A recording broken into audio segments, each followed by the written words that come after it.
perlukah pengakuan de jure Belanda terhadap proklamasi kemerdekaan Republik Indonesia 17 Agustus tahun 45. Dan kalau kita lihat film yang barusan saja kita tonton tentang penyerahan kedaulatan, ini dibawa oleh Pak Rusdi Hussein. Nanti mungkin akan kita Pak Abdul Ihsan juga ya hadir di sini. Dan saya kira banyak tokoh-tokoh yang hadir di sini yang perlu kita dengar juga. Ada Pak Murdiono, ada Pak Bondan Gunawan, Pak Taufik Ismail, kemudian Pak Abdul Ihsan, Ibu Lili Wahid, anggota DPR Komisi 1 ini terutama. Kemudian ada Pak Will dari Library of Congress dan kawan-kawan yang saya tidak bisa sebutkan satu persatu. Ada Ibu Nuning Prawira Negara, Ibu Muke, Pak Setiawan Sumanang, Ibu Tamalia Alisabana, Ibu Ida Sudoyo, dan kawan-kawan. Saya kira pada kesempatan ini sebelum kita melanjutkan diskusi, kita mendapatkan satu hadiah. Pak Taufik Ismail akan membacakan satu puisi tentang Bung Hatta. Dan saya kira ini sangat relevan. Mungkin untuk mempersingkat waktu, saya persilakan pada Pak Taufik untuk membacakan puisi. Ya. Judul puisi saya, Rindu pada Setelan Jas Putih dan Pantalon Putih Bung Hatta. Di awal abad 21, pada suatu subuh pagi, aku berjalan kaki di Bukit Tinggi.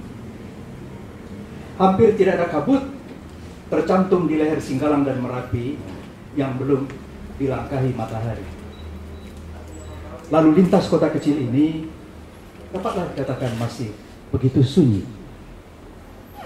Menurun aku di jam gadang, melangkah ke mandi angin. Berhenti aku di depan rumah lahirnya Bung Hatta.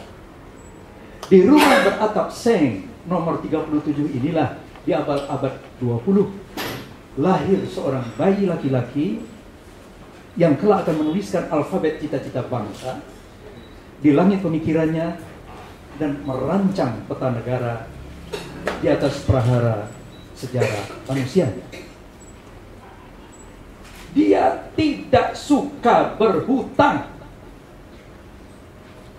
Sahabat karibnya Bung Karno kepada gergasi-gergasi dunia ini bahkan berteriak, masuklah kalian ke neraka dengan uang yang kalian samarkan dengan nama bantuan, yang pada hakikatnya hutang itu.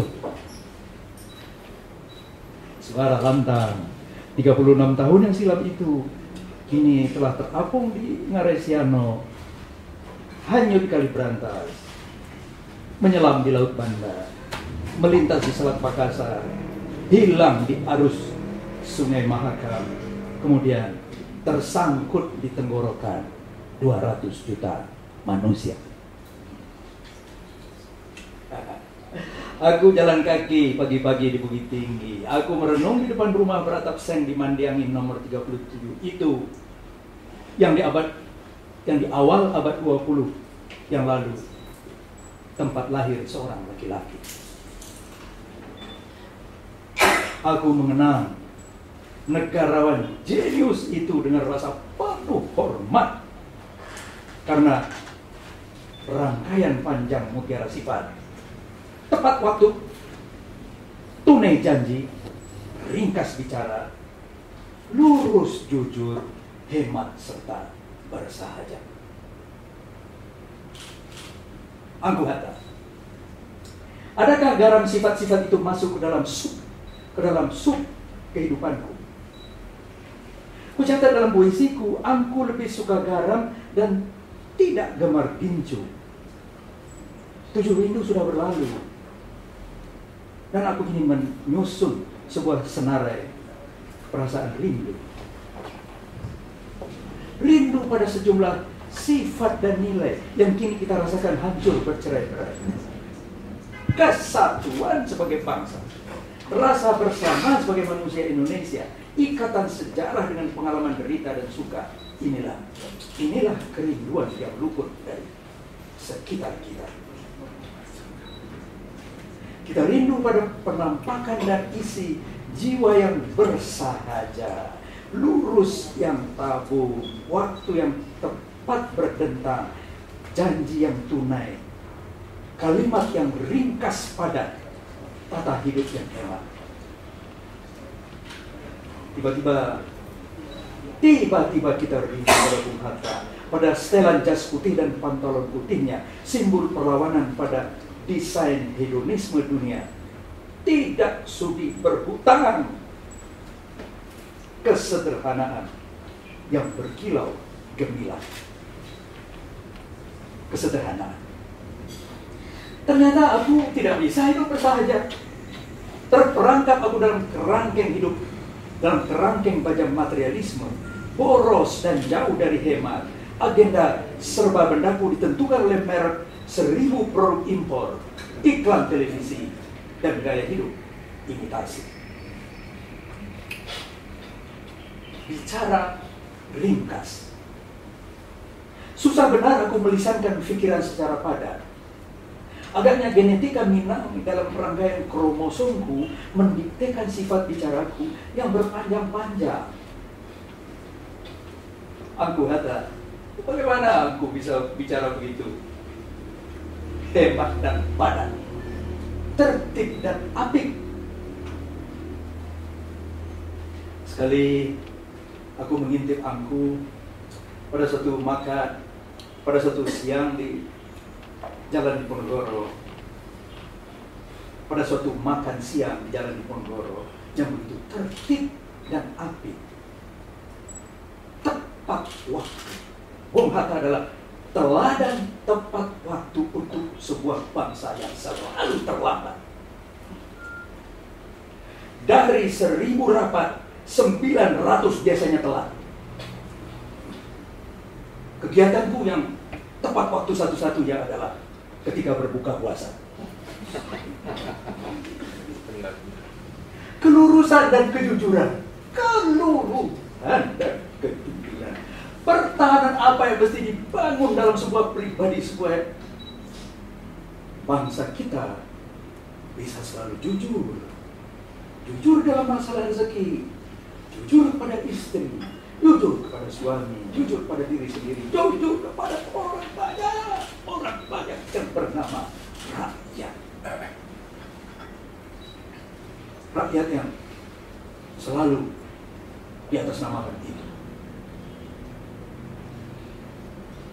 Ketika kita rindu bersangatan kepada sepasang jas putih dan pantalon putih itu, kita mohonkan kepada Tuhan. Kita mohonkan kepada Tuhan. Semoga nilai-nilai dan sifat luhur bangsa yang telah hancur berantakan ini kepada kita untuk dikembalikan.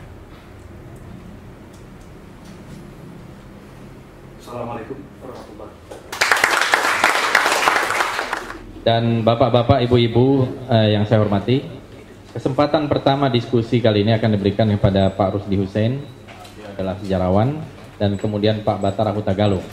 Tapi saya sedikit highlight saja, kenapa kita perlu membicarakan ini.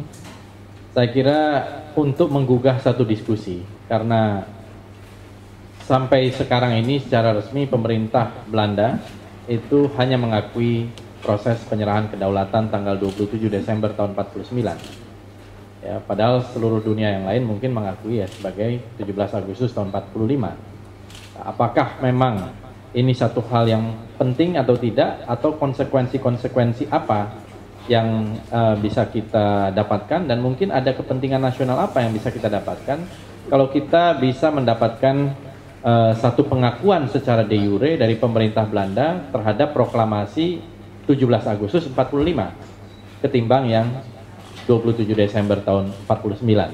Untuk itu saya persilahkan kepada Pak Rusdi Hussein. Namun sebelumnya saya pikir bapak-bapak dan ibu-ibu mungkin yang ada di samping bisa mengisi tempat yang ada di depan, di tengah. Saya persilahkan Pak Rusdi. Terima kasih Pak Moderator, Pak Fadli, bapak-bapak, ibu-ibu sekalian. Selamat sore, Assalamualaikum warahmatullahi wabarakatuh. Pertama-tama saya ucapkan terima kasih atas kesempatan yang berikan untuk sedikit juga merembuk atau menyampaikan hal-hal yang menjadi buah pikiran saya. Tadi saya terharu mendengar uraian dari Pak Taufik mengenai Bung Hatta. Terima sekali Pak. Pak Rosihan pernah bercerita kepada saya. Beliau pernah bertanya juga kepada Bung Hatta, apa kira-kira yang istimewa dalam perjalanan hidup Bung Hatta? Bung Hatta berkata, 2 peristiwa penting. Pertama, saya mendampingi Bung Karno waktu sebagai co-proklamator, katakanlah demikian. Dan yang kedua adalah ketika saya menerima kedaulatan, sovereignty overdraft, nama Belandanya, dan kemudian kita coba memperkenalkan sebagai pengakuan kedaulatan pada tanggal 27 Desember tahun 49 di Istana Dam, Amsterdam. Itu yang pernah dikatakan oleh Bung Hatta. Tapi ini yang saya tampilkan juga di dalam film maupun uraian saya sedikit di sini, itu adalah peristiwa sejarah yang tidak bisa kita ingkari, dan itu adalah peristiwa nyata. Permasalahannya adalah seberapa jauh secara akademis itu diangkat. Apakah ini mau didiskusikan lebih lanjut, itu terserah kepada mereka-mereka yang punya kompetensi. Mungkin sedikit menyambung tadi filmnya tadi, ada kata-kata dari Dr. Drees waktu itu sebagai Perdana Menteri Belanda, yang kalau saya boleh terjemahkan bebas, kira-kira seperti demikian. Jika pihak Indonesia dapat memulai konferensi ini dengan penuh keyakinan, maka soal pembentukan negara Republik Indonesia Serikat dan penyerahan kedaulatan bagi Belanda merupakan hal yang tidak dapat dipungkiri, diingkari lagi. Oleh karena itu, diharapkan agar pihak Indonesia benar-benar menciptakan suatu landasan kerjasama yang langgeng dengan Belanda demi tercapainya suatu keberhasilan bagi kedua belah pihak. Itu dikatakan di dalam pembuka pidato. Kita tahu KMB diadakan di Den Haag mulai tanggal 23 Agustus. Jadi yang tadi, yang pertama, film pertama itu adalah pidato sejumlah orang, tapi yang saya cuplik karena filmnya terlalu panjang hanya 2. Yang pertama adalah Bung Hatta selaku dalam kedudukan pimpinan atau ketua delegasi Indonesia, dan dalam hal ini beliau masih menjabat sebagai wakil presiden dan Perdana Menteri RI. Lalu itu berlangsung sampai dengan bulan November, ditutup tanggal 2 November 49. Tetapi pengakuan kedaulatan atau penyerahan kedaulatan itu baru belakangan setelah Bung Hatta kembali dulu ke Indonesia, karena ada pelantikan Presiden Drees dan juga pengangkatan beliau sebagai wakil Presiden Drees. Nah, ini semua terungkap di dalam sejarah. Satu sejarah yang kredibel, satu sejarah yang objektif, dan tentu saja yang kita bicarakan yang unik-unik. Kalau dia nggak unik, buat apa kita bicarakan hal yang penting dan unik. Kemarin pada tahun 2009, saya mendapat kesempatan mendampingi Pak Rosihan. Pak Rosihan ini diundang ke negeri Belanda oleh 2 institusi saja. Yang pertama adalah oleh Radio Nederland, Hilversum Omroep. Yang satu lagi resmi diundang oleh Kedutaan Besar RI. Nah, tentu saja selama bulan Desember itu ada beberapa peringatan. Kebetulan 1 bulan atau 2 bulan sebelumnya saya juga datang ke sana untuk berbicara di satu forum mengenai perundingan Indonesia Belanda yang diadakan oleh Kedutaan Besar kita, yang dilakukan di bibliotek Koninklijke Bibliotheek di Den Haag. Tapi yang paling justru yang penting adalah waktu saya datang dengan Pak Rosihan pada bulan Desember. Kami tiba tanggal 20 Desember. Salju turun. Eropa pada saat itu serang salju, dan alhamdulillah karena sehari setelah itu memang ada pembatasan penerbangan. Tapi kami tiba di sana dengan selamat.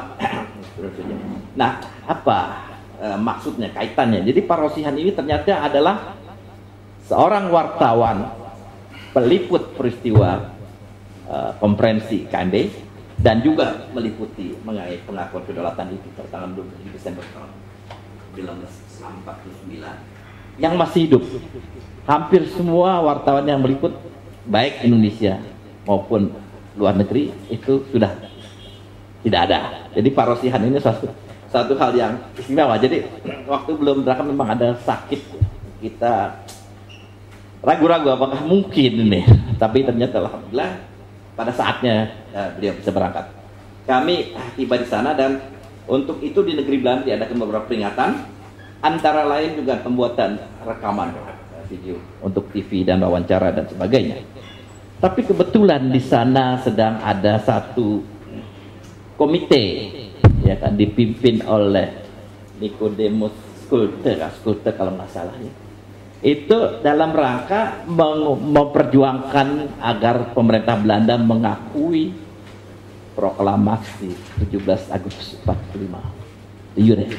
Dan itu tentu saja banyak sambutan dari masyarakat. Dan selama 5 hari mereka-mereka itu, panitia itu menelpon saya. Saya tidak tinggal di Wisma Duta, saya tinggal di Wisma Tamu. Jadi saya setiap pagi saya datang ke Wisma Duta, makan pagi, dan saya berbicarakan mengenai persoalan ini. Setelah kita rundingkan keputusannya pada saat itu, Pak Rosihan juga, kita punya tanggapan sendiri untuk itu. Kami tidak bergembira, kami juga tidak menyambut, ya kan?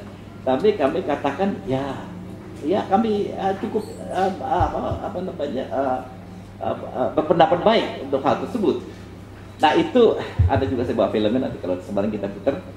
Di dalam film yang disiarkan di TV Belanda, dibuat satu rekaman Pak Rosihan di Binnenhof di Ridderzaal, tempat berlangsungnya pembukaan tadi yang ada, pembukaan sidang KMB. Memang ada pemikiran akan membuat film juga di tempat pengakuan kedaulatan, tapi sedang diperbaiki gedung itu, gedung Istana Dam yang sedang diperbaiki, jadi kayak mungkin, jadi kita membuat film di situ. Nah, dalam wawancara itu ada satu hal yang dibahas mengenai persoalan pengakuan kedaulatan, caning atau overdraft, penyerahan kedaulatan. Pak Rosihan menjawab sangat diplomatis.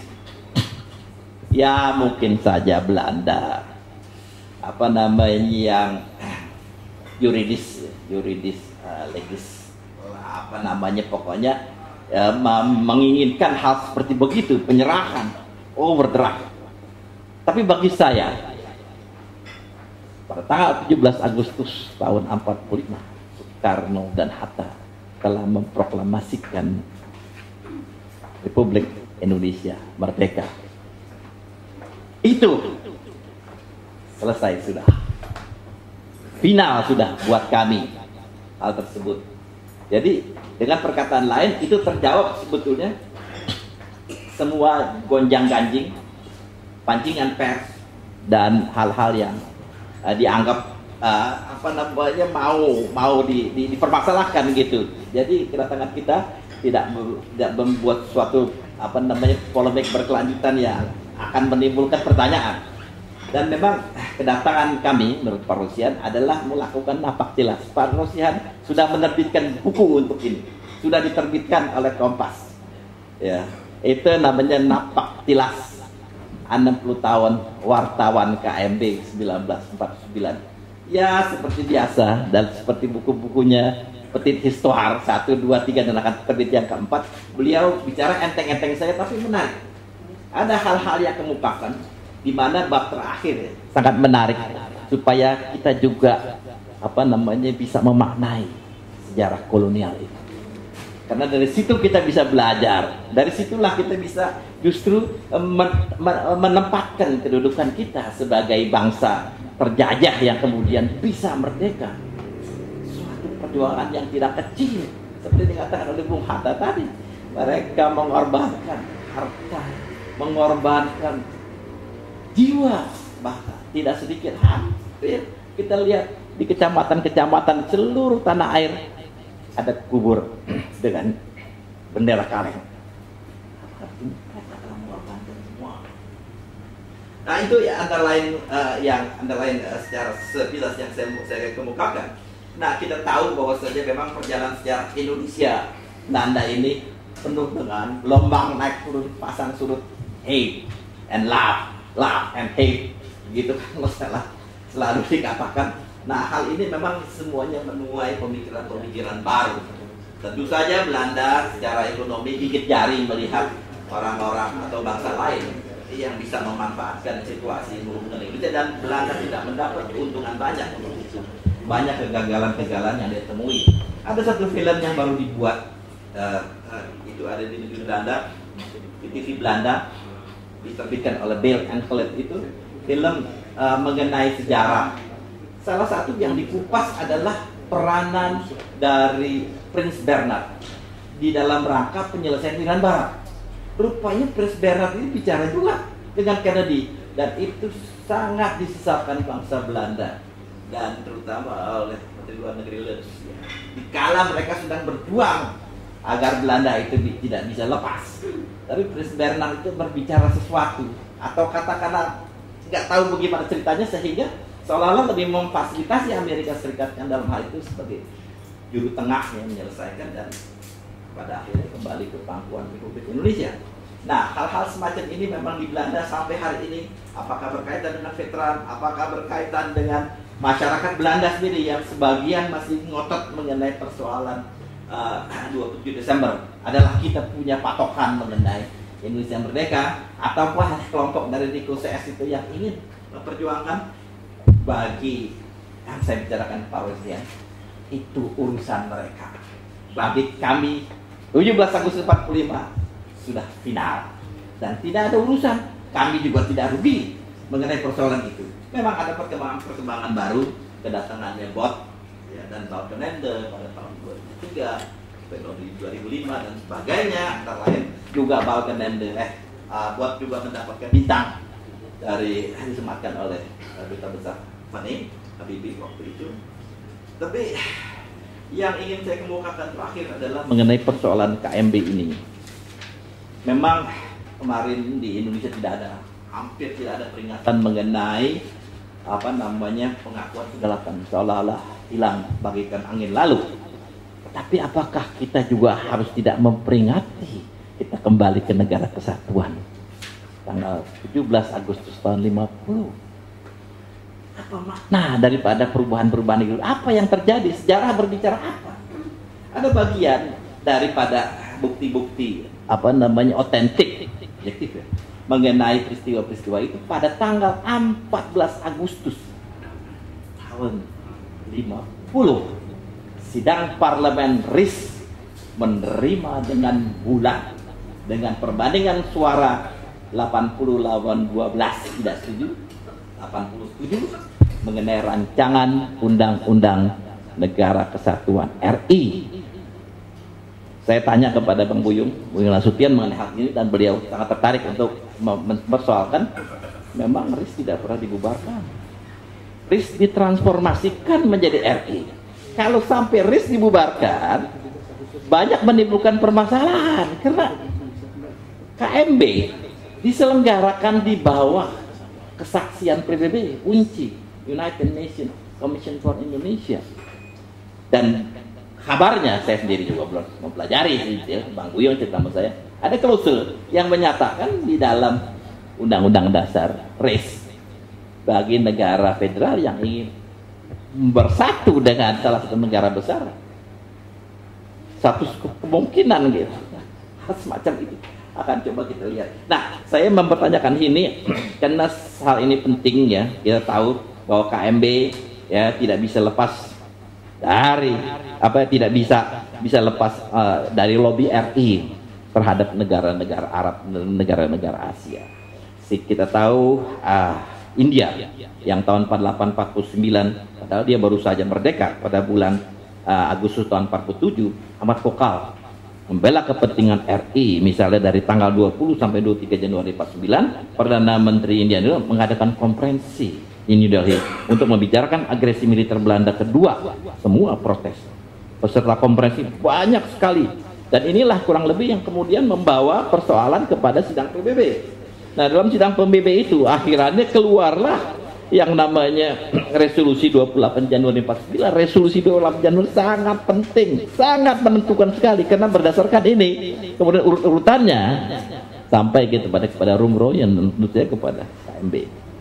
Jadi alhasil ini memang suatu hal yang perlu dipelajari secara detail, dicari sumber-sumber sejarahnya. Saya sendiri kebetulan lebih memfokuskan kepada periode awal daripada perjuangan diplomasi.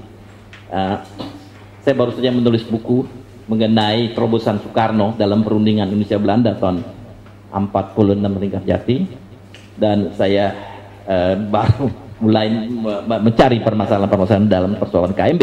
Nah, yang tadi telah saya singgung untuk sebagai penutup, apakah kita perlu juga memperingati mengenai kembali ke negara kesatuan? Apalagi kalau memang ada yang saya katakan tadi, data-data bahwasanya RIS tidak pernah dibubarkan, ditransformasikan menjadi RI. Dan jangan lupa, salah satu negara federal, negara bagian yang ngotot adalah negara Sumatera Timur. Dr. Mansur. Mungkin sedikit catatan, kalau Dr. Rusdi Hussein sejarawan, karena beliau setelah menamatkan kuliah di kedokteran, beliau mengambil jurusan sejarah. Kalau saya hanya peneliti sejarah, saya hanya rajin membaca dan menulis, itu saja bedanya. Dan yang menyangkut masalah sejarah, kalau almarhum Pak Pamurah Harjo menyebut saya sebagai tukang bongkar, kalau beberapa teman-teman menyebut saya itu sebagai debt collector internasional. Yang saya tuntut adalah pertama pemerintah Inggris atas pemboman Surabaya November 45, dan sudah berhasil. Dan di buku ini ada pernyataan Duta Besar Inggris Richard Gosney, ada rekamannya. Pemerintah Inggris resmi meminta maaf atas pemboman Surabaya November 45. Karena saya sampaikan yang dilakukan Inggris November tahun 45 itu adalah kejahatan perang dan kejahatan atas kemanusiaan. Di International Criminal Court di Den Haag ada 3 kategori kejahatan yang tidak ada kadaluarsanya, yaitu genocide, war crimes, dan crimes against humanity.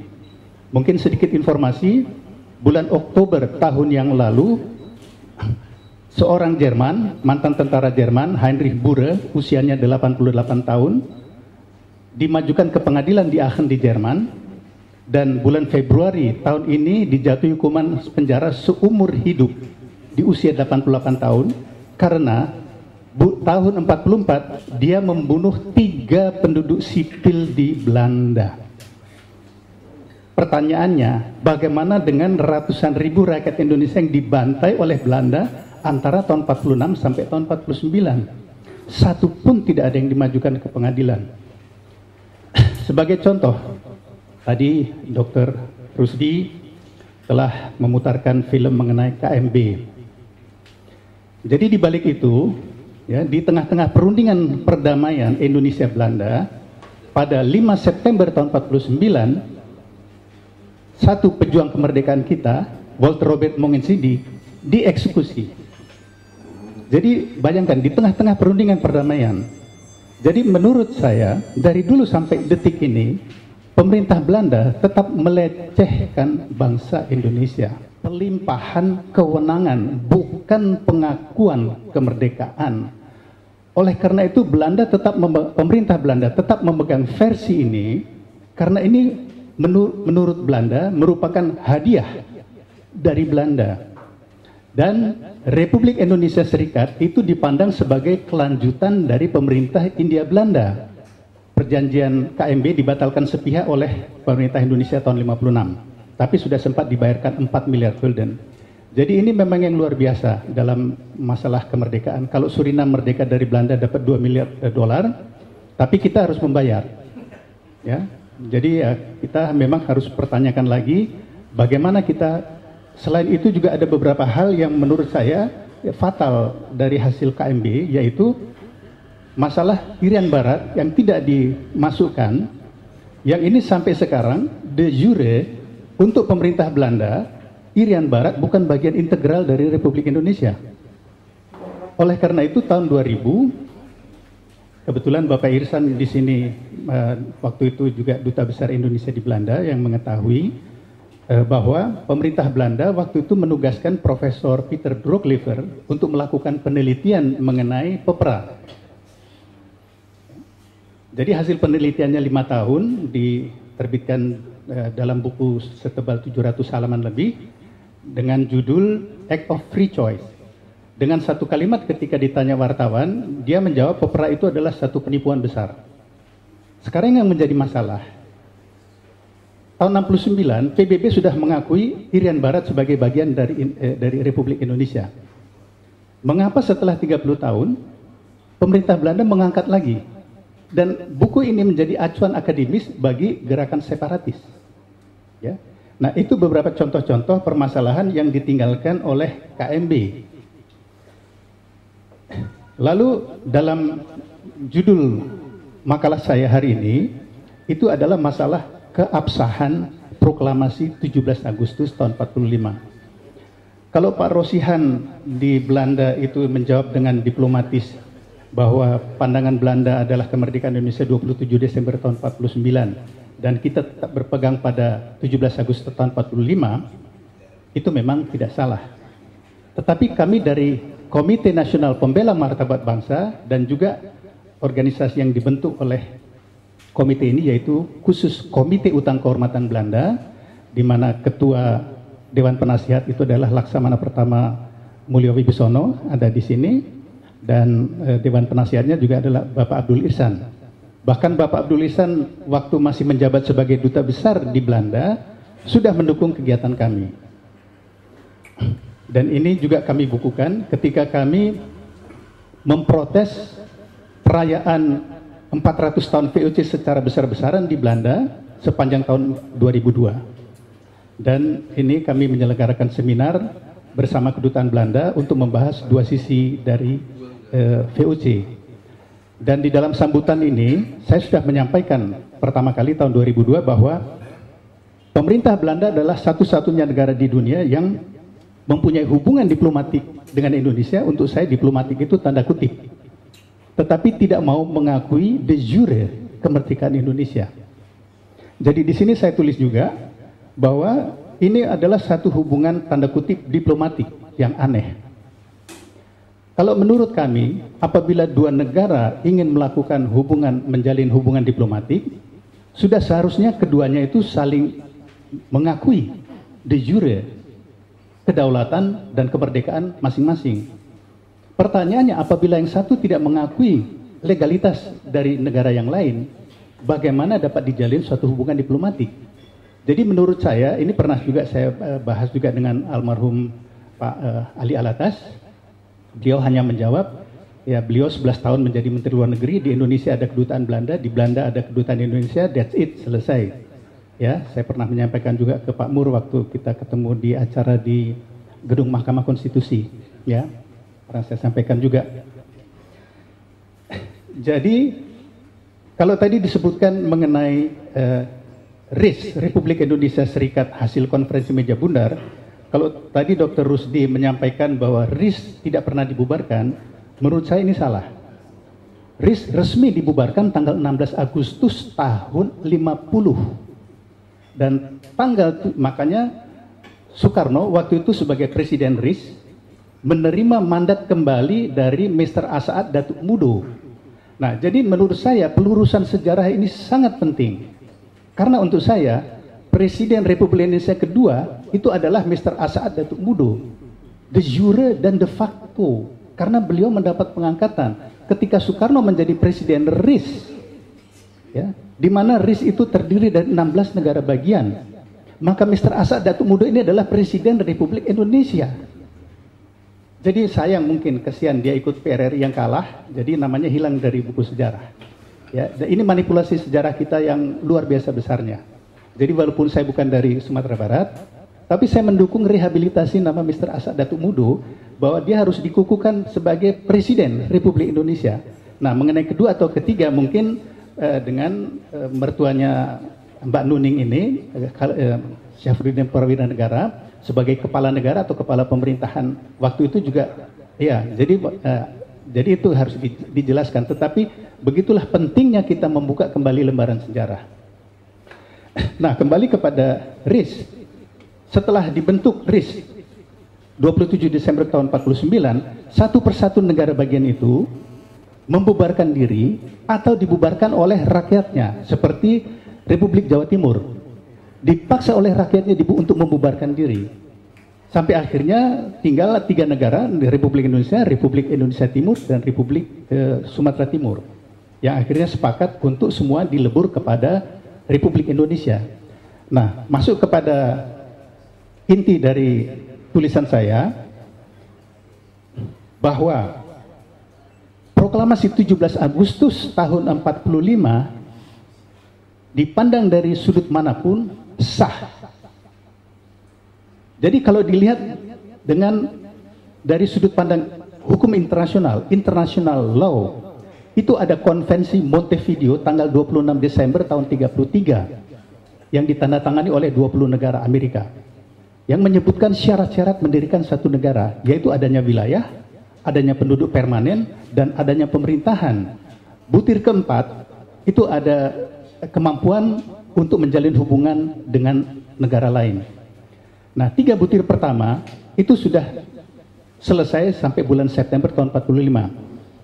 Sedangkan yang ketiga, menurut konvensi Montevideo, itu tidak signifikan. Bisa dibaca di tulisan saya di sini, bahwa di pasal 3, pengakuan dari negara lain itu tidak terlalu penting. Walaupun belum mendapat pengakuan negara lain, negara tersebut mempunyai hak untuk mempertahankan kemerdekaannya. Ya. Nah, jadi dari segi international law itu sah. Kemudian dari sudut moral, politis, dan HAM, pertama kali dicetuskan oleh Woodrow Wilson bulan Januari tahun 17, menjelang 10 bulan sebelum berakhirnya Perang Dunia Pertama. Jadi di situ Woodrow Wilson sudah mencantumkan satu butir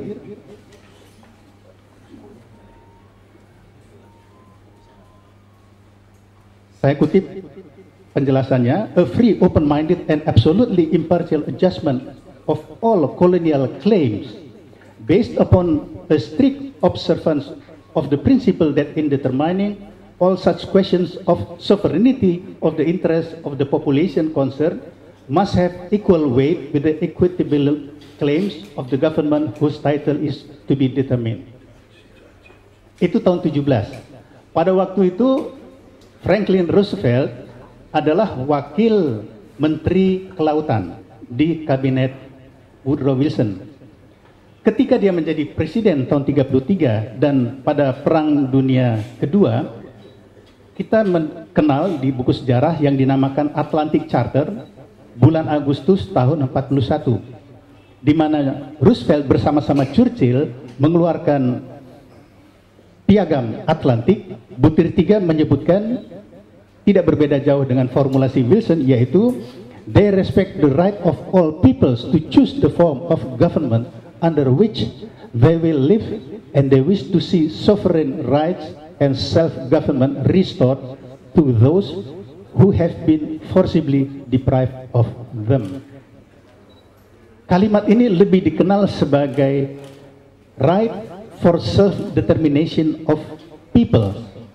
Dan butir-butir ini diadopsi oleh Perserikatan Bangsa-Bangsa, oleh PBB, yang sekarang termaktub dalam mukadimah dari PBB, yaitu to develop friendly relations among nations based on respect for the principle of equal rights and self-determination of peoples, and to take other appropriate measures to strengthen universal peace. Jadi sudah jelas, ya, dipandang dari sudut apapun, proklamasi 17 Agustus itu sah. Jadi kalau saya memang rajin berselancar di dunia maya, saya menjadi anggota dari sekitar 35 mailing list. Cukup banyak orang Indonesia yang menerima versi Belanda bahwa kemerdekaan, karena ada yang menulis antara lain, mungkin forwardnya juga ke saudara enggak ya, dari ya bisa nanti saya forwardkan. Iya. Jadi untuk menerima, karena mereka berargumentasi, ya Belanda kan nggak kalah, kita nggak usir Belanda, ya nggak ada pernyataan-pernyataan. Silakan.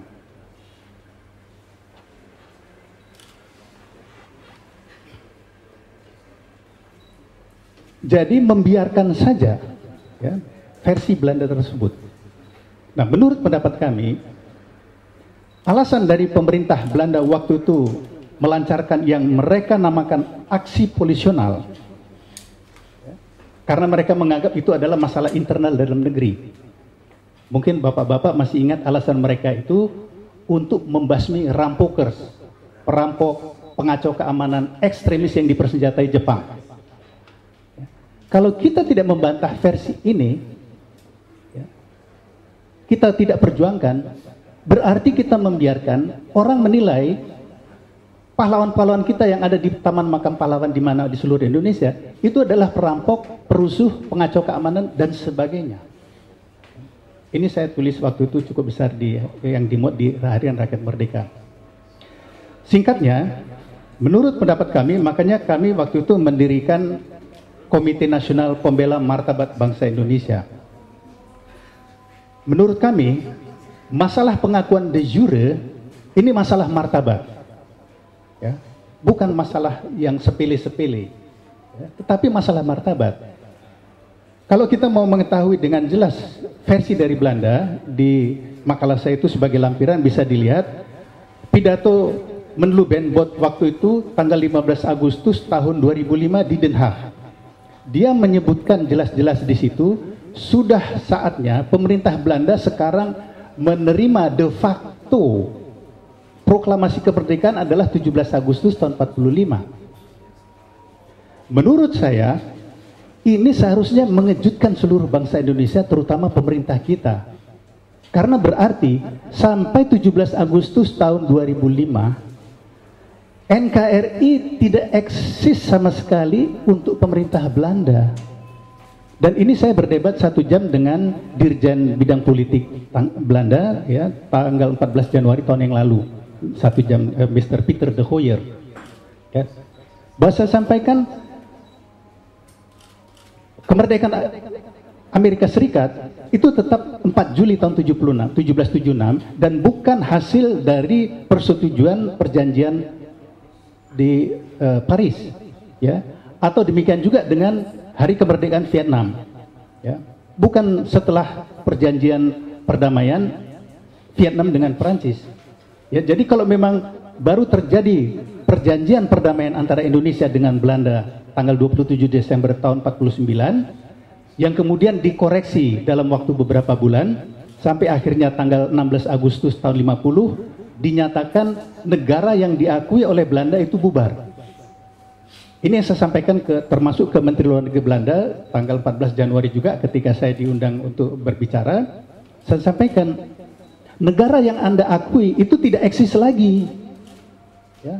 Tidak ada, sudah bubar, dan you are dealing now with the Unitarian Republic of Indonesia, which independence was 17 August of 1945. Ya, that's the fact.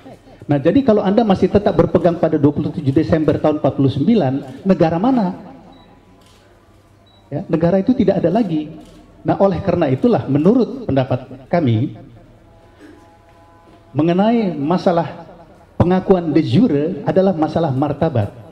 Karena fakta sekarang, dengan diterima hanya de facto, artinya diterima eksistensinya tetapi tidak diakui legalitasnya, saya pikir kalau di agama Islam itu namanya anak haram, kan?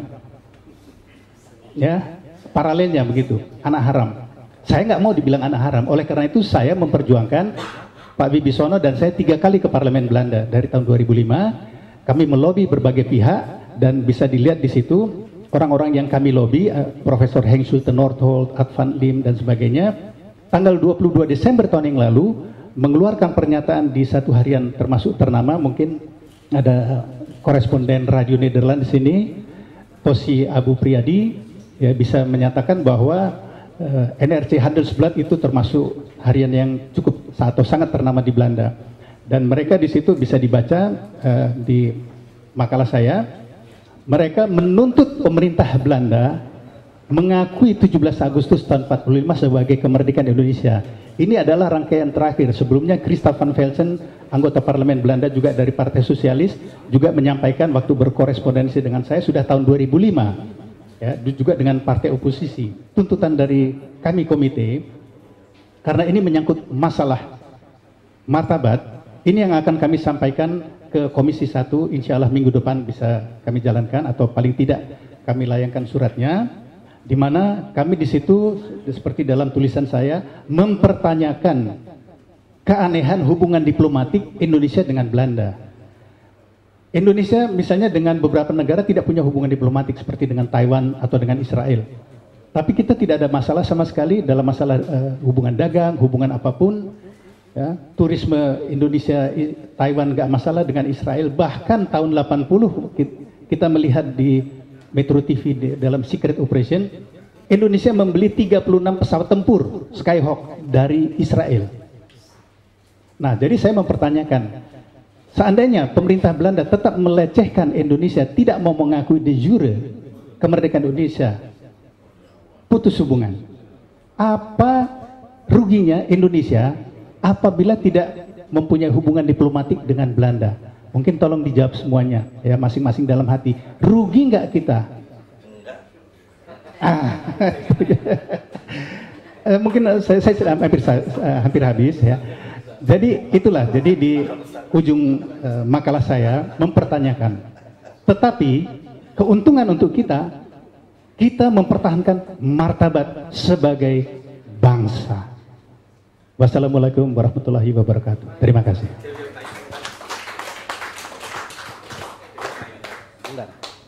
Terima kasih Pak Batara.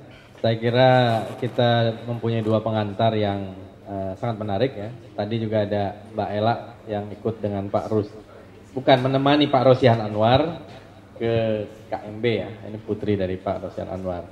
Dan kita saya kira buka satu diskusi, ya, santai, tetapi bisa paling tidak mengemukakan pendapat, ya.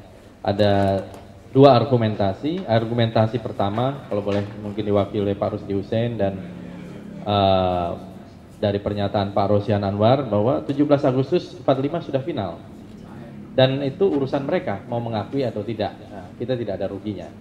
Di sisi lain Pak Batara Hutagalung dan kawan-kawan mempunyai satu pandangan, kenapa kita tidak menuntut satu pengakuan de jure, ya, karena pengakuan de jure ini penting bagi kita. Meskipun pengakuan de jure ini bagi terutama generasi tua veteran Belanda sangat membahayakan mereka, karena mereka tadi bisa dianggap sebagai penjahat perang karena melakukan agresi militer, bukan aksi polisionil internal di dalam satu negara.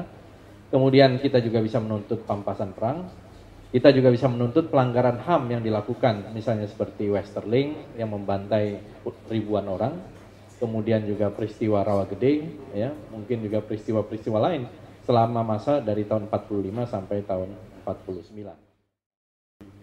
Kalau Indonesia kuat, mereka akan takut dan akan mengakui dengan sendirinya. Bayangkan jangan lagi dengan Belanda yang sudah established. Lawan Malaysia saja si Padan Ligitan kita habis. Apalagi mau melawan Belanda di negaranya sana yang pengadilan internasionalnya juga berada di sana. Jadi menurut saya ketika saya melihat tadi video, ada satu Pak, maaf kalau saya agak emosional. Itu dasarnya putra-putra Minang. Sejak Agus Salim, kita boleh tidak sepakat dengan ideologi mereka. Tapi justru mereka lah yang berbeda dan mereka lah yang membentuk Indonesia. Dan sekarang saya di sarangnya generasi muda Minang. Yang saya ingin gugah, mana spirit Minang? Indonesia tanpa Minang, tidak ada Indonesia. Loh, kalau Jawa itu pelengkap Pak. Soekarno pun bukan Jawa. Soekarno itu separuh Bali, separuh Jawa. Itu. Coba Minang. Pak Murdiono Jawa, Banyuwangi Osing ini ngaku. Nah, kalau saya ini Jogja asli, Pak. Saya ini yang di dalam. Tetapi ketika saya melihat proses perjuangan bangsa ini, sejak Tan Malaka, Agus Salim, Yamin, Nasir, oh ya, Syahrir, Hatta, masih segudang lagi. Lah kok gara-gara PRRI kok sekarang melempem? PRRI di mata saya pun bukan gerakan untuk memerdekakan diri, karena masih pakai nama Republik Indonesia. Jadi mohon inilah yang kita kembangkan, agar kita tidak berkelanjutan dipimpin oleh orang Pacitan yang nggak jelas.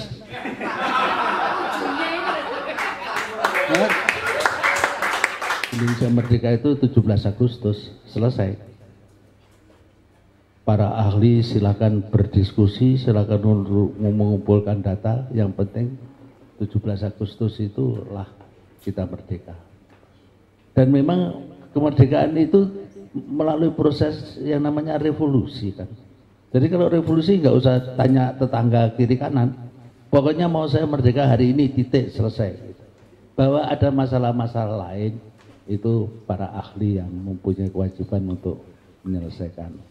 Bagaimana peranan Tan Malaka selama ini di dalam perjalanan menuju Republik Indonesia Merdeka ini? Kalau memang tidak ada keuntungan-keuntungan lain yang kita harapkan dari memperjuangkan pengakuan Belanda ini pada kita, menurut saya sudahlah, itu tinggalkan dulu. Kita kerjakan belakangan karena masih banyak yang penting. Meskipun saya menyarankan tetap harus ada kelompok minimal kelompok. Syukur kalau didukung oleh pemerintah yang secara pasti meskipun lambat tetap memperjuangkan pengakuan Belanda ini secara de jure pada tanggal 17 Agustus 45. Dari dulu saya itu selalu bertanya, kita ini menang perang, tetapi kok bayar utang? Kita dikenai 4,5 miliar gulden. Lalu saya mencoba cari tahu. Nah sekarang saya ada ahli sejarah, ada Bung Rusdi. Saya ingin tanya, bahwa saya pernah mendengar cerita Belanda itu merasa sebetulnya kita tidak jadi koloninya dia. Kita itu semacam menyewa hukum mereka pada waktu itu, gitu loh. Nah, jadi pada pendirian mereka tidak menganggap kita koloni mereka karena kita membayar sewa pemakaian hukum mereka. Makanya sampai sekarang KUHP itu masih jalannya berdasarkan hukum Belanda dulu. Yang paling penting kalau memang itu bisa diupayakan seperti yang Saudara Batara sudah saya hormati, Bang Batara ini sudah meluangkan waktu dan pikiran dan tenaga dan juga logistik tentunya sampai kepada titik yang seperti ini. Saya pikir juga kalau orang bilang mubazir untuk dibuang begitu saja. Jadi saya pikir teruskanlah, kalaupun itu bisa kita dapatkan itu juga satu keuntungan untuk kita, bukan soal pampasannya atau apapun juga, tetapi sebagai martabat bangsa 4 tahun yang penuh dengan agresi ini memang kita harus jelas. Saya sangat beruntung bahwa hari ini bisa bertemu dengan bapak-bapak dan ibu-ibu semua di sini, dan saya harapkan ke depan ini masalah ini bisa menjadi sesuatu yang kerjasama antara Komisi 1 dengan apa yang sudah saya terus terang saja lebih, karena saya melihat Bung Batara ini benar-benar serius meluangkan waktunya, Mas Irsan, Pak Wibi ya. Saya pikir ya saya harus menghormati apa yang sudah mereka kerjakan. Mari kita selesaikan bersama-sama ke depan ini dan mudah-mudahan memang membawa manfaat bagi Indonesia. Bahwa mereka itu menguasai komunikasi internasional. Sekarang ibu-ibu, bapak sekarang pergi ke negara mana saja. Kalau dibilang Indonesia merdeka kapan? 27 Desember 1949. Di Jepang, tempatnya terakhir. Saya mengatakan Indonesia merdeka 27 Desember bla bla bla. Itu saya nggak bisa terima. Waktu itu ketika saya masih di Jepang ya, saya satu kesempatan ini kalian yang mengerti Indonesia merdeka, kalian yang tahu mana Indonesia, masih mengatakan bahwa Indonesia merdeka 27 Desember 1949. Ini nggak bisa dibenarkan, saya bilang. Memang kita mau membiarkan, ya buat saya, maaf, saya ini dididik sama Pak Murdiono, jadi harus jadi orang yang mempunyai rasa kebangsaan yang tinggi menghadapi ini. Oleh karena itu, yang penting pada saat ini bagaimana justru kita bisa mempengaruhi bangsa kita ini. Ya, bagi mereka yang mau mementingkan politik, ekonomi atau biarin aja. Tapi bagaimana kita menyadarkan setidak-tidaknya anak-anak kita ini untuk mau mengerti mengenai masalah ini. Kita sudah berjuang ya, termasuk ayah saya barangkali dianggap rampok di Kalibata. Nggak mau saya itu nggak terima. Ayah saya dianggap sebagai rampok, juga sebagai perusuh. Karena mereka menganggap bahwa wilayah Indonesia wilayah mereka. Nah, inilah barangkali yang mungkin perlu kita dalami lagi betapa pentingnya mengenai masalah ini. Selama ini kita melihat bahwa Indonesia ini dalam diplomasi internasionalnya kelihatan sangat defensif. Misalnya terhadap HAM, terhadap yang lain-lain. Nah, kalau kita terhadap Belanda ini melakukan ofensif diplomasi, dan saya kira apalagi Belanda kalau memang bisa dibuktikan banyak membantu gerakan-gerakan separatis, ya ini akan menjadi salah satu yang bisa meredakan gitu, mungkin ya. Jadi mungkin usahanya Pak Bathara Hutagalung ini kalau nanti bisa diterima oleh Komisi 1 dan mungkin oleh DPR RI melalui satu keputusan yang paripurna meminta pengakuan secara de jure gitu, bisa saja gitu. Satu keputusan politik dari DPR meminta kepada pemerintah Republik Indonesia untuk pemerintah Belanda mengakui secara de jure gitu. Saya kira ini nothing tulus sebetulnya. Tidak ada tidak ada ruginya bagi kita dan juga tidak ada effort yang terlalu besar kecuali keinginan kita untuk menjadikan ini satu bahan dari ofensif diplomasi. Itu aja saya kira ingin saya ikut nanggapi atau bertanya. Saya persilakan pertama Pak Rusdi. Terima kasih Pak. Kelihatannya ini perlu ada kelanjutan ya. Ini masalah sejarah ini kelihatannya. Kita seolah-olah ditantang untuk semua ya, untuk tadi bahkan saya lemparkan permasalahan itu.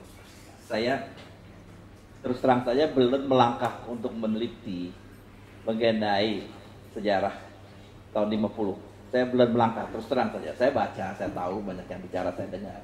Dan tadi yang saya katakan mengenai RIS dan negara kesatuan, betapa pentingnya gitu untuk bersama-sama kita jadi keseminar. Dan mungkin yang bicara bukan saya, tapi seorang sejarah konstitusi yang ngerti benar-benar bagaimana prosesnya.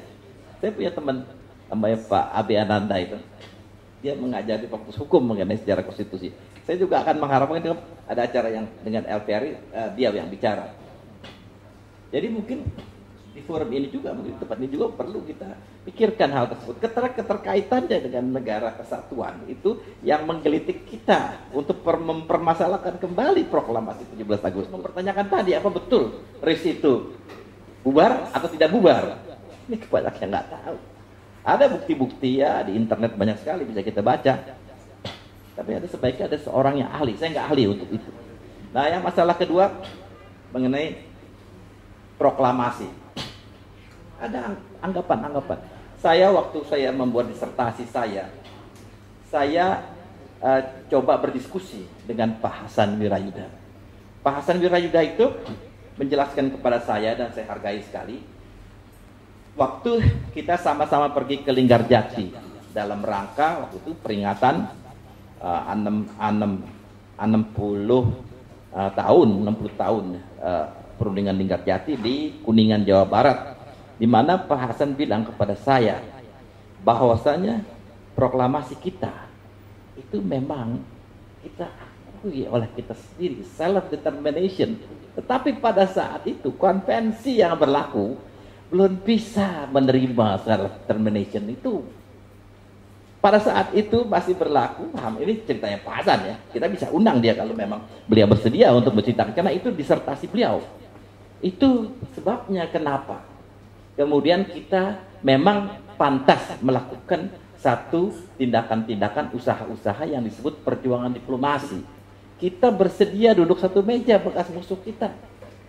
Linggarjati itu tidak langsung muncul sebagai satu perundingan yang diadakan di Kuningan. Ada perundingan-perundingan lain yang berkepanjangan di mana pada awalnya, ini yang cerita saya Pak Darpo, Belanda tuh menginginkan sebetulnya Indonesia melalui tahapan berpemerintahan setelah 25 tahun, melalui kesemakmuran bersama, melalui pasal 4 yang diajukan, dan akhirnya memunculkan opsi itu di mana Indonesia akan mendapatkan kedaulatan de facto untuk Jawa dan Sumatera. Itu alot sekali. Dan dalam buku saya juga saya tulis bahwa terobosan Soekarno itu bukan main hebat, karena tidak ada pilihan lain. Bung Karno melakukan hal tersebut tanpa persetujuan ketua delegasi Bung Syahrir. Bung Karno mengambil inisiatif perundingan di Kuningan dengan Komisi Jenderal itu. Kalau tuan-tuan mengakui Republik Indonesia Serikat yang kita rencanakan itu adalah merdeka dan berdaulat, yang lainnya saya setuju. Dan Bung Karno keliling tuh Jawa Timur, Jawa Tengah, dia berpidato di mana-mana agar dan menambah jumlah anggota KNIP sampai berjumlah 500 orang lebih supaya bisa ratifikasi dari Linggarjati. Ada beberapa pertanyaan, banyak orang mendiskusikan, Pak Limudat juga mendiskusikan. Rupanya Bung Karno berkeyakinan bahwa lobby internasional ketika itu Inggris, Lord Killerren sebagai juru penengah, itu kesempatan emas. Dan memang boleh agresi militer terjadi, tapi Belanda sudah kalah set dalam percaturan ini, sehingga perjuangan diplomasi selanjutnya, termasuk meja bundar sekalipun, dasarnya adalah Linggarjati, di mana akan dibangun satu negara merdeka yang akan mengambil oper semua bekas wilayahnya Belanda yang namanya Republik Indonesia Serikat. Dan kemudian tentu ganjalannya adanya mengenai Uni Indonesia Belanda dan sebagainya, soal Kendramari yang akhirnya naik turun, adanya agresi pertama, agresi kedua. Tapi semua langkah Belanda untuk berbuat sesuatu supaya tetap dia berkuasa, apapun juga namanya, termasuk tekan Amerika, pada akhirnya pemenang itu adalah Republik Indonesia, apapun juga namanya. Yang namanya Mr. Asaat itu, kalau boleh saya beri kehormatan lebih beliau. Dia tidak pernah, artinya dengan RI, tidak pernah pergi ke Jakarta. Yang datang ke Jakarta kan Bung Karno sebagai Presiden RIS yang sudah disumpah pada tanggal 16 Desember tahun 49. Ini semua sejarah. Dari Linggarjati itu hanya pengakuan de facto Republik Indonesia atas Sumatera, Jawa, dan Madura. Ya. Nah, dengan kita mengakui Linggarjati, bukan Linggarjati, Linggarjati, ya. Saya ada dokumen-dokumen yang membuktikan itu Linggarjati, bukan Linggar, tidak pakai R. Itu yang mengakibatkan bahwa kita mengakui wilayah seluruh Indonesia Timur itu wilayah Belanda, dan itulah yang mengakibatkan Westerling berpesta pora, merajalela, membantai ribuan rakyat Indonesia. Mulai bulan Desember tahun 46 sampai Februari tahun 47. Itu akibat Linggarjati. Kemudian Belanda melanggar Linggarjati dengan melancarkan agresi pertamanya, yang kemudian berakhir dengan perjanjian Renville. 1 hari setelah dimulainya perjanjian Renville tanggal 8 Desember tahun 47, yaitu tanggal 9, tentara Belanda membantai 431 penduduk desa Rawagede. Nggak jauh dari sini, 1 jam dari sini. Ya, itu adalah kejahatan perang dan kejahatan atas kemanusiaan yang terorganisir. Jadi Pak Wibisono dan saya Desember tahun 2005 pertama kali membawa kasus Rawagede ke Parlemen Belanda yang membuat gempar Belanda. Kaget mereka. Tidak pernah mereka ketahui bahwa tentara mereka yang mereka agung-agungkan, mereka mengagung-agungkan mengenai masalah HAM, ternyata membantai 431 penduduk laki-laki tanpa proses. Jadi standrechtelijk ke eksekusi, tembak di tempat. Ramai sekali di Belanda sampai detik ini. Ya. Nah, kemudian akibat dari Linggarjati, wilayah Republik makin menyusut. Jadi hanya sebagian kecil Sumatera, mungkin praktis nggak ada, sebagian Jawa, Madura hilang. Dan pada KMB, Republik Indonesia hanya satu dari 16 negara bagian Republik Indonesia Serikat. Jadi mungkin kita perlu bahas lagi bagaimana kita memandang Linggajati, Renville, dan KMB. Efek-efek sampingnya yang tadi saya sebutkan, pejuang kemerdekaan kita itu Robert Mongensidi tanggal 5 September di tengah perundingan perdamaian itu dieksekusi. Ya, itu jadi mungkin cerita yang lain, mungkin ya kelihatannya dalam beberapa hal saya berpandangan terus dengan Bung Rusdi dari mulai peran Westerling yang menurut Bung Rusdi bukan Algojo, tapi untuk saya dia pembantai yang brutal. Ya, jadi ada beberapa perbedaan. Kalau ditanyakan mengenai peran Tan Malaka, ini termasuk yang tadi mungkin Anda belum datang, nama yang harus direhabilitir. Ya, banyak sekali nama yang harus direhabilitir. Jadi menurut saya semua yang terjadi dari tahun 50 sampai sekarang itu konflik internal di antara pejuang kemerdekaan. Menurut saya semua Tan Malaka, Kahar Muzakar, Aidit, Kartosuwiryo dan sebagainya, ya, PRRI ini, Syafruddin Prawira Negara, mereka tidak salah. Menurut saya mereka kalah dalam perebutan kekuasaan politik. Ya, lain cerita kalau mereka menang, orang dia bisa dalam perebutan kekuasaan karena dulu selalu dengan kekerasan, dengan konflik bersenjata, mereka kalah. Itu saja. Nah, jadi kalau dibilang peran mengenai Tan Malaka, kalau saya memakai kata-kata dari Mr. Reni Sumantri, ya, dia satu kalimat saja. Tan Malaka adalah bapak kemerdekaan Republik Indonesia. Ya, yang diakui sendiri oleh Bung Karno, bisa dibaca di bukunya Ahmad Subarjo. Waktu pertama kali diperkenalkan dengan Tan Malaka, Bung Karno menyatakan, Andalah yang buku-buku Anda memberikan inspirasi kepada saya. Dan disitulah Bung Karno, Bung Hatta memberikan mandat testamen Soekarno-Hatta kepada Tan Malaka untuk seandainya terjadi sesuatu dengan mereka, maka mereka meminta Tan Malaka yang melanjutkan perjuangan tersebut. Tapi sayang testamen itu tidak diakui oleh Pak Sungkono, ya, yang kemudian menggempur pasukan pendukung Tan Malaka yaitu Batalion Sabarudin, dan kita tahu akhirnya. Ya. Jadi kalau menurut saya, jadi sangat disayangkan kita ini menipu kita sendiri mengenai sejarah. Ya, jadi kita misalnya ada 2 pahlawan nasional yang dicekal, hilang namanya dari album pahlawan nasional. Selain Tan Malaka masih ada Alimin Prabirodirjo. Jadi 2. Ya, jadi begitulah kalau saya bilang kehebatan Bung Karno, walaupun lawan politiknya ya, tidak setuju, tidak sejalan, seperti misalnya dengan Syahrir dan sebagainya, begitu meninggal diangkat jadi pahlawan nasional. Ya. Nah, jadi ini perbedaan-perbedaannya bahwa kita harus belajar menghargai, menghormati perbedaan pendapat. Jadi komite ini hanya salah satu kendaraan saya di dalam Dharma Bakti kepada bangsa dan negara. Jadi masih banyak kendaraan-kendaraan lain. Jadi tergantung persoalan apa, kendaraan apa yang dipakai. Jadi khusus untuk menuntut Belanda ini, saya menggunakan dengan Pak Irsan dan Pak Wibisono Komite Utang Kehormatan Belanda. Karena menurut kami masalah pengakuan itu masalah kehormatan kita. Ratu Beatrix juga sangat bersimpati. Jadi bukan hanya tahun 95, bahkan tahun 2005, Ratu Beatrix mengulangi lagi kehendaknya untuk mewakili bangsa, atas nama bangsa Belanda menyampaikan permintaan maaf kepada bangsa Indonesia. Namun sayang disayang, bulan April tahun 2005. Bulan Agustus tahun 2005, di harian The Telegraaf di Belanda, ada pernyataan menlu kita waktu itu Hasan Wirayuda yang menyampaikan bangsa Indonesia tidak memerlukan permintaan maaf dari Belanda. Saya hanya sangat menyayangkan beliau nggak nanya korban-korban yang di Sulawesi Selatan, Rawagede dan sebagainya yang betul-betul menyampaikan, paling sedikit kita meminta, mereka itu meminta maaf.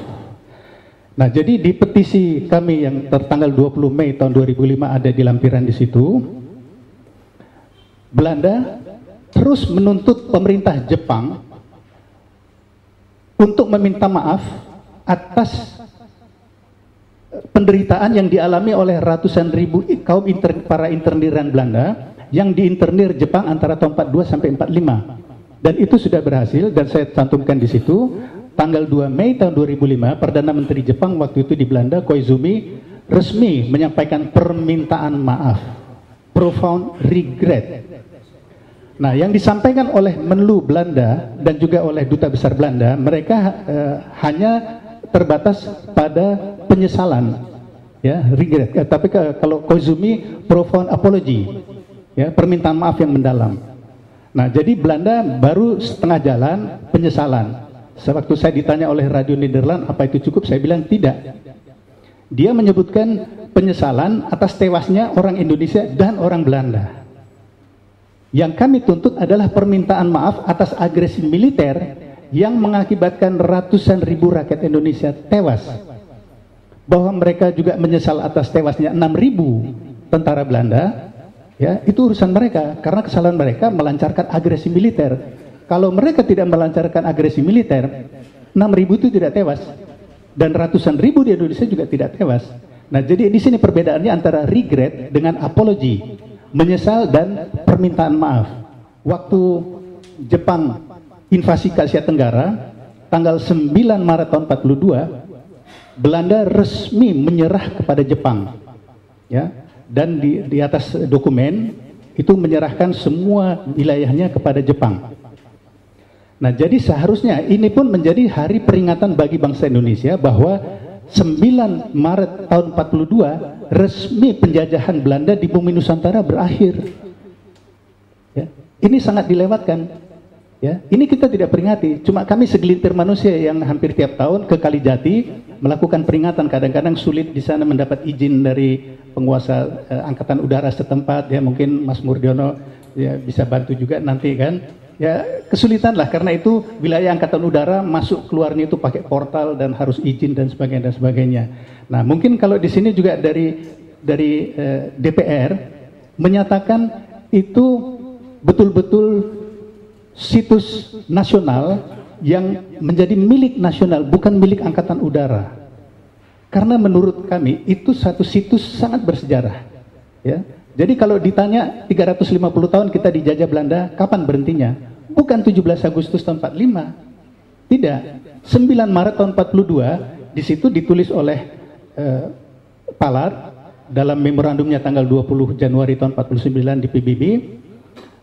Sejak tanggal 20 Maret tahun 42, Belanda sudah kehilangan hak sejarah.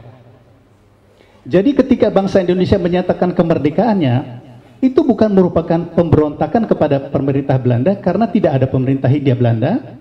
Pemerintah Belanda juga tidak ada, sudah exile government di London. Bukan pemberontakan kepada Jepang karena Jepang sudah menyerah tanggal 15 Agustus. Nah, jadi ketika bangsa Indonesia menyatakan kemerdekaannya tanggal 17 Agustus tahun 45, itu di wilayah vacuum of power. Karena dokumen Jepang menyerah tanpa syarat baru ditandatangani tanggal 2 September tahun 45 di Teluk Tokyo, di kapal Missouri. Ya. Jadi antara 15 Agustus sampai 2 September itu terdapat vacuum of power. Nah, jadi kalau Hasan Wirayuda menyatakan international law, saya nggak tahu international law yang mana. Saya memakai international law Montevideo Convention tanggal 26 Desember tahun 33. Jelas-jelas disebutkan persyaratan untuk membentuk satu negara. Ya. Nah, jadi ketika kita menyatakan kemerdekaan, itu bukan revolusi karena tidak ada pemerintahan yang digulingkan. Bukan pemerintah, jadi tidak ada pemerintahan sama sekali. Nah, kalau kita menggunakan kata perang kemerdekaan, itu juga salah, berarti kita menggunakan versi Belanda. Makanya di dalam buku saya, perjuangan mempertahankan kemerdekaan. Jadi jangan salah, kita sudah merdeka, versi kita. Nah, kalau disebutkan itu adalah hak Belanda, waktu itu juga seorang pakar hukum internasional ditanya di Sinar Harapan bahwa pemerintah Belanda tidak mengakui de jure kemerdekaan Indonesia. Dia menyebutkan itu adalah hak Belanda. Betul sekali. Ya, itu hak Belanda untuk mau mengakui atau tidak. Tetapi kita juga di lain pihak, demi martabat kita, itu hak kita juga untuk tidak mengakui Belanda. Saya tetap menggarisbawahi. Jadi mungkin kalau memang pada dasarnya 99,9% di ruangan ini mendukung, artinya betul-betul memegang teguh 17 Agustus tahun 45 adalah proklamasi kemerdekaan, kami hanya meminta dukungan, doa dan sebagainya. Tidak perlu Bapak tiap hari datang, tidak, yang penting Bapak tahu apa kegiatan kami, ya, kami jalan terus, kami lakukan, dan kami sampaikan kepada Komisi 1, mohon ini untuk ditindaklanjuti. Jadi ini mungkin hanya satu aja kami memberikan masukan, ini ada satu masalah martabat. Ya, tolong sampaikan aja bahwa mendesak pemerintah Indonesia untuk meninjau kembali apabila pemerintah Belanda masih tetap melecehkan. Jadi saya dengar dari sahabat saya Asoka Siahaan, ya, yang sering bertemu dengan Pak Taufik, disebutkan menurut Pak Taufik ada 4 pilarnya, pilar Republik ini, yaitu NKRI, Undang-Undang Dasar 45, Pancasila, dan Bhinneka Tunggal Ika. Saya bilang, ini semua tidak ada kalau tidak ada proklamasi 17 Agustus tahun 45. Tidak ada proklamasi 17 Agustus 45, tidak ada NKRI, tidak ada Undang-Undang Dasar 45, tidak ada, semuanya tidak ada. Jadi menurut saya, pintu gerbangnya itu adalah 17 Agustus tahun 45. Kalau semuanya sudah setuju bahwa ini final, bantulah kami memperjuangkannya. Itu saja. Terima kasih. Assalamualaikum warahmatullahi wabarakatuh. Kalau Belanda ini juga akan minta maaf, maka Belanda itu sudah tidak akan mampu lagi untuk menyerang kita dalam segala hal. Kita butuh musuh bersama. Musuh bersama saat ini adalah kolonialis. Embrio kolonialis adalah Belanda dan Inggris. Nah, kalau Inggris sudah minta maaf, belum Pak. Ini tahap pertama, kita serang adalah Inggris dan Belanda. Karena semua LSM itu uangnya dari Inggris dan Belanda, Pak. Jadi yang merusak bangsa kita bertengkar di dalam negeri itu adalah mereka. Jadi kita, perjuangan saudara Batara itu harus kita bantu, Pak. Kalau Belanda minta maaf, itu uang yang membantu LSM ke Indonesia maupun LSM yang di luar. Tidak akan terjadi lagi, Pak. Dan kita harus bersatu sekarang, Pak. Menurut saya setuju benar. Dan saya alhamdulillah masih sempat hadir di sini. Mungkin yang saya ingin katakan jadinya bahwa perjuangan ini integral. Bukan sektoral. Bukan satu-satu. Itu yang tadi ingin disampaikan kan. Mas, jadi mestinya dibagi sektor-sektor dan dikoordinasikan.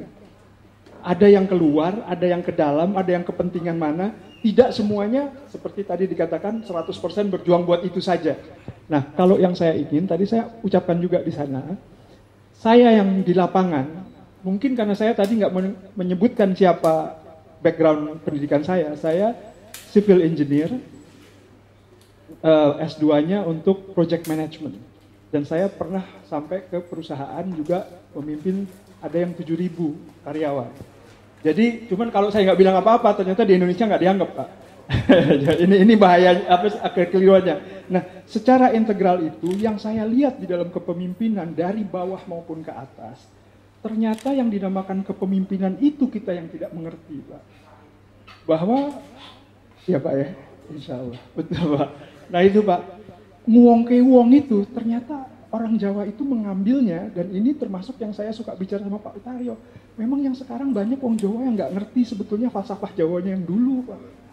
Nguong ke wong itu manusia ini dimerdekakan supaya berpikir, berilmu, karena ambilnya dari agama, yaitu orang yang bervisi iman, punya misi untuk takwa. Tapi apa gunanya semua itu kalau tidak diaplikasikan secara ketakwaan? Makanya di kita akhirnya ada orang bilang, undang-undangnya udah bagus, dasarnya udah bagus, aplikasinya ya Pak ya, yang akhirnya ngawur-ngawur. Nah, saya sebetulnya ingin, kalau yang di bidang ininya, bagaimana membuat sesuatu undang-undang segitu menarik dan sebagainya Pak, membuat prosedur-prosedurnya juga, sehingga orang mengerti bahwa memimpin itu adalah bukan hanya kayak saya engineer membangun bangunannya saja, tetapi membangun proses yang manusiawi, yang mulia, manusianya tambah lama tambah mulia. Sekarang enggak. Saya bilang, kalau di dalam pembicaraan mungkin saya bisa bilang, saya nih pikiran saya jenderal, tapi sekarang saya bersedia jadi prajurit untuk mendukung yang muda untuk naik. Katanya apa Pak? Nggak perlu bilang begitu, yang penting Anda prajurit, gajinya jenderal enggak? Semua dilarikannya ke uang, Pak. Kekuasaannya kekuasaan jenderal enggak? Waduh, saya bilang kalau kayak gitu, maka manusia ini sebetulnya Kalau dia netral aja seperti kambing sama kebo, nggak jadi apa-apa gini. Tapi kalau dia lebih mulia, kita bisa naik menjadi negara mulia. Saya ingin garis bawahi satu lagi, bahwa apa yang terjadi di Jerman beberapa bulan belakangan, ini untuk menunjukkan bahwa untuk Inggris, Belanda, dan sebagainya di Eropa, masalah 70-80 tahun yang lalu belum selesai. Bahkan masalah pembantaian etnis Armenia tahun 1915.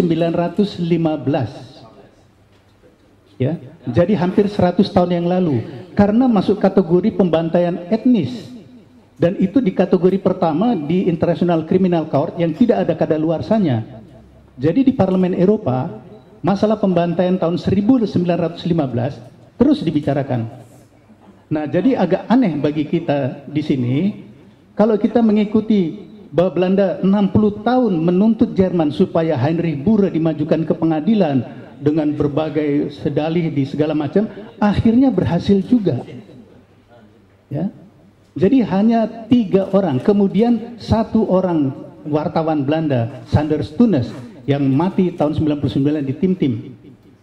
Setiap kali Perdana Menteri Belanda datang ke sini waktu zaman Bu Mega, waktu zaman SBY, selalu dipertanyakan bagaimana kasus penyidikan mengenai tewasnya Sanders Tunes. 1 orang. Ya. Jadi saya agak heran, ratusan ribu yang dibantai, jelas-jelas korban-korbannya, keluarga korbannya, janda-jandanya masih banyak yang hidup. Ya, yang terus mereka mempertanyakan, kenapa didiamkan? Ketika saya pertama kali menangani kasus pembantaian di Rawagede bulan Desember tahun 2004, itu masih 22 jandanya masih hidup. Sekarang tinggal 8. Mereka semua buta huruf. Ketika memberi surat kuasa kepada kami, kepada Pak Wibisono dan saya, mereka pakai cap jempol. Kami bawa ke Parlemen Belanda. Ini. Ya. Nah, ini contoh-contohnya bahwa singkatnya kasus Rawagede mereka akui, dan bulan Februari tahun yang lalu Menteri Kerjasama Pembangunan Bert Koenders itu mengeluarkan pernyataan bersedia membantu pembangunan Rawagede. Ini satu bukti bahwa setelah 60 tahun bisa kita angkat. Nah, setelah ini sebagai ujung tombak kami sudah berhasil, kami mempersiapkan yang lebih dahsyat lagi. Pembantaian Westerling dan sebagainya, Keranggan 1500 yang tewas ya. Jadi menurut saya kami usulkan tahun 99 ke Departemen Luar Negeri waktu itu, ya. Kita bermain sebagai good guy dan bad guy. Pemerintah tetap sebagai good guy, kami LSM sebagai bad guy melakukan hal-hal yang pemerintah tidak bisa lakukan, tetapi harus dilakukan oleh bangsa ini. Jadi kami bisa menuntut dengan tajam, keras, dan kurang ajar. Tiap tahun kami demo di kedutaan Belanda, ya. Dan selalu herannya, nama saya lebih kenal di parlemen dan kabinet Belanda daripada di sini. Ya. Jadi surat-surat saya ke Perdana Menteri Belanda dijawab. Ya, dijawab. Lalu Menteri Luar Negeri Belanda saya tulis surat terbuka, dia datang, saya diundang ketemu, dia jawab semua pertanyaan-pertanyaan saya. Tapi sejak presidennya Habibie, saya tulis nggak tahu berapa puluh surat ke presiden, ke menteri dan sebagainya, nggak satu pun dijawab. Sampai hari ini. Untuk berbagai masalah. Nggak sempat. Nggak sempat. Tapi ya sempat berapa kali ketemu kalau mengantar ayah saya. Ya. Jadi singkatnya begitu, bahwa ini suatu bukti setelah 60 tahun lebih kasus Indonesia di Belanda itu aktual terus. Nah, jadi itulah kembali saya garis bawahi, mohon bahwa ini kegiatan ini memang tidak perlu semua aktif, tetapi yang penting diketahui oleh masyarakat, dan berkat Pak Wibisono, ya, Bais, BIN dan sebagainya tahu kegiatan kami. Jadi ini bukan kegiatan rahasia, bukan apa segala macam, tapi kami harapkan didukung oleh mungkin 90% bangsa Indonesia. Itu saja. Kemudian sedikit catatan, saya kebetulan masih membawa beberapa buku, ya. Jadi ini mengenai Serangan Umum 1 Maret tahun 49. Selain ayah saya juga atasan Pak Harto pada waktu itu, ada dokumen-dokumen yang menunjukkan siapa yang memberi perintah, yaitu Panglima Divisi Kolonel Bambang Sugeng dan sebagainya. Kebetulan saya cuma bawa 4 eksemplar, jadi mungkin yang berminat ini harganya 150.000. Nah, jadi saya hanya karena saya nggak terlalu banyak. Pak Murdiono 1. Oh, oke. Jadi mungkin untuk koleksi saja. Jadi saya hanya ada 4 buku, dan mengenai Surabaya saya hanya tinggal 2 buku. Jadi di sini ada pernyataan dari Duta Besar Inggris Richard Gosney mengenai pernyataannya sehubungan dengan pemboman Surabaya November 45. Nah, jadi ini satu bukti bahwa mereka mengakui bahwa itu kesalahan. Ya, jadi setelah 60 tahun ya, yang penting bagi kita mereka mengakui, minta maaf. That's it. Ya, kita nggak nuntut apa-apa, tetapi komite kami komite utang kehormatan. Jadi bagi kita itu kehormatan. Jadi sekali lagi saya minta dukungan moral supaya kami bisa menjalankan terus kegiatan ini, dan dengan dukungan sebagian terbesar, saya nggak bilang seluruh, sebagian terbesar rakyat Indonesia. Sekali lagi terima kasih banyak. Wassalamualaikum warahmatullahi wabarakatuh. Terima kasih kepada Bung Rusdi dan Bung Batara dan Bung dan Mbak-mbak semua yang hadir di sini. Saya kira diskusi kita walaupun singkat cukup memberi satu wawasan baru terhadap bagaimana 17 Agustus 45 yang dalam beberapa bulan ke depan akan kita rayakan untuk yang ke 65 tahun ya. 65 tahun, dan sekarang adalah Hari Kebangkitan Nasional yang keberapa ini ya? Yang ke 102, yang ke 102. Saya kira akan menjadi satu spirit baru juga saya kira bagi Bung Batara dan kawan-kawan ya untuk memperjuangkan. Saya kira kita sepakat ya bahwa 17 Agustus 45 adalah satu yang final bagi kita. Tapi juga tidak ada salahnya kalau kita bisa mendapatkan lebih. Nah, mendapatkan lebih itu ibaratnya bonus ya. Bonus pengakuan, dan mungkin mudah-mudahan kalau udah pengakuan ya kita teruskan gitu, jangan berhenti. Supaya kita bangsa Indonesia ini jangan hanya bertarung di dalam, ada bertarung di luarnya juga gitu. Jangan jago kandang. Siapa tahu kita bisa mempecundangi Belanda gitu kan, dengan kemudian melakukan memberikan pampasan perang, kemudian kita bisa menuntut dia sebagai penjahat perang walaupun tidak diapa-apakan gitu kan. Ini yang namanya offensive diplomasi kan. Nanti kompensasinya dagangnya akan lebih baik gitu ya. Saya kira ini bagian dari hakikat politik luar negeri Indonesia, yaitu kepentingan nasional. Kalau itu ada kepentingan nasional yang baik di belakang itu, saya kira why not gitu. Dengan all means kita melakukan gain gitu. Saya kira ini juga bagian dari diskusi sejarah, dan mungkin di waktu-waktu yang akan datang akan lebih banyak lagi supaya kita bisa mengetahui kembali identitas kita sebagai bangsa Indonesia, sebagai manusia Indonesia, dari mana kita berangkat, sehingga kita juga tahu apa yang harus kita capai di masa yang akan datang. Terima kasih kepada hadirin semua yang hadir di sini atas kesetiaannya untuk bersharing ya, untuk bertukar pikiran. Dan mudah-mudahan di lain waktu kita bisa ketemu kembali dalam diskusi yang akan datang. Masih boleh ngopi? Boleh. Dan kalau ada yang mau masih menonton film atau ini, saya kira dipersilakan. Mau foto bersama nanti boleh. Dan saya ucapkan juga terima kasih pada Bung Rusdi Hussein yang memberikan kopi filmnya untuk di perpustakaan ini. Terima kasih. Assalamualaikum warahmatullahi wabarakatuh.